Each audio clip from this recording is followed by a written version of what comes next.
Bienvenue à la ferme de Steyne. C'est une ferme familiale en carré, typique du Brabant.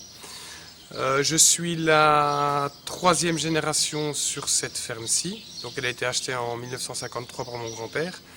Mais la sixième génération dans le village. La ferme était un peu plus loin dans une autre rue. Et j'ai repris cette ferme depuis 8 ans maintenant.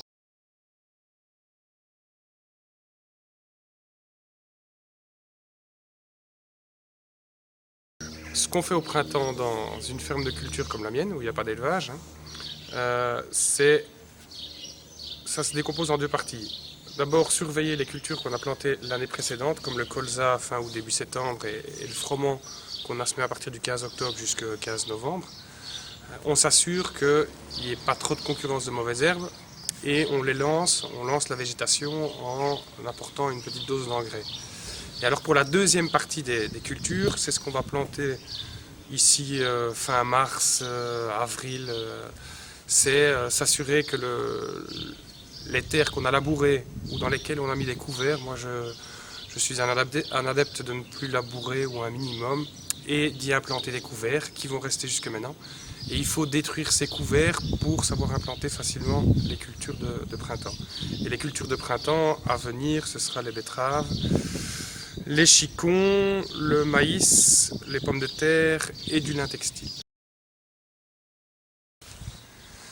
Pour le futur de la ferme, j'aimerais, ça dépendra de leur goût, leurs envies à ce moment-là, mais j'aimerais qu'il y ait une génération derrière et qui continue un petit peu dans la lancée, parce que ce que je ne vous ai pas dit dans les cultures, c'est qu'il y a une spécificité dans cette ferme, c'est des cultures, des bandes aménagées pour la faune et pour les insectes, le long des bois, des cours d'eau, etc. Et on choisit des essences, c'est-à-dire des fleurs, et par exemple du froment, des graines, pour nourrir le gibier, pour nourrir les insectes, etc. J'aimerais que la continuité aille dans ce sens-là, par rapport à mes enfants. Pourquoi pas encore planter des haies et d'autres choses qui amélioreraient la biodiversité. Et continuer comme ça, peut-être se rapprocher peut-être du circuit court. Ça c'est un projet qui est toujours à l'étude.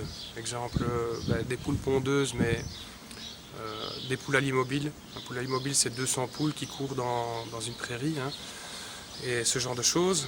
Et peut-être me rapprocher plus des gens ici autour, que les gens viennent voir, connaissent un peu mieux l'agriculture, et ça ce serait le top.